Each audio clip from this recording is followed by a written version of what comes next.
driving up, and before you like get relatively close, there's 2 huge stone pillars. Yes. Is yes. that the original entrance to Pennhurst? Well, so actually, the original Pennhurst site was much larger. Okay. Much larger than even those pillars. But the proper of the lower campus, which is where we are now, those pillars, and they're located on the western, eastern, and the southern side.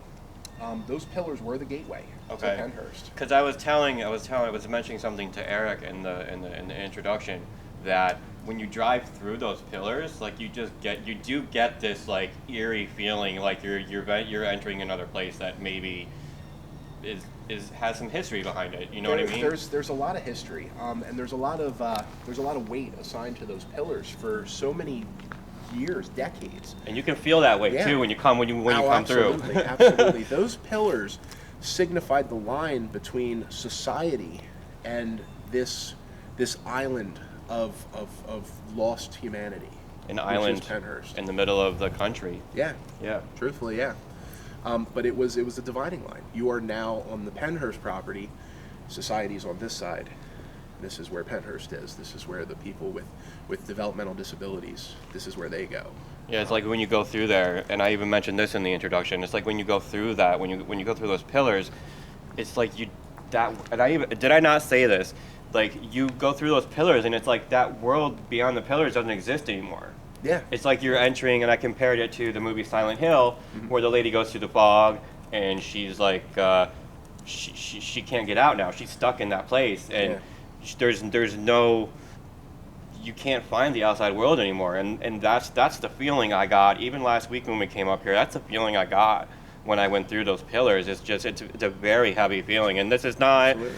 This is not for the camera. It's not to like make things better. Like that's an honest to God, like not without a shadow of a doubt. That's how I personally felt going through those gates, even a week ago. So on a day like this, it's very easy to make the correlation between here and Silent Hill. This is 2020. We are in the heart of suburban Philadelphia. There's tens of thousands of people living, residing, businessing all around us. But here is still desolate. It's still lonely. It's still by itself. And I always point that out because people will come here, it's so quiet, and I'm like, think about what this place was 50 years ago, 75 years ago. This was as rural and as forgotten as you could get. It was an island. It truly was a place where people were put so society didn't have to see them anymore. And even in 2020, we're surrounded by stores, buildings, expressways, traffic, roads, Wawa. Like the Veterans Home is right up the hill behind us, and it honestly doesn't seem like there's anything else around here, even though we're surrounded. It feels isolated. It does. And alone. It definitely does.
good place also to consider for a static, long-term time-lapse.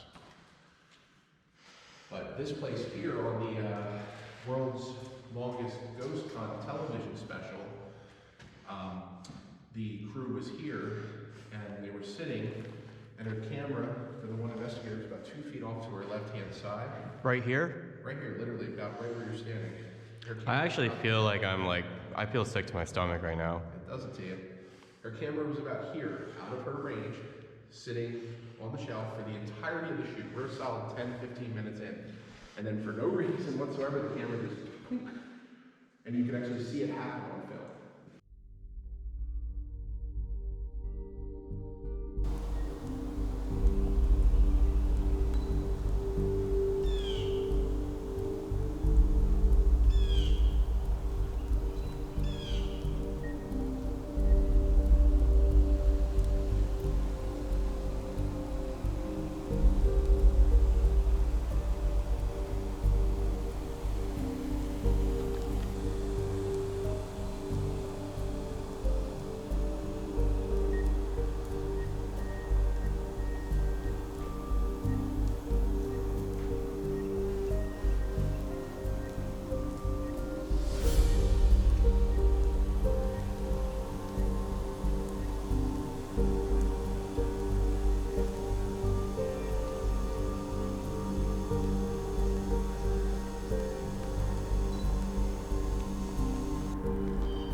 You can record anything, anytime, anywhere.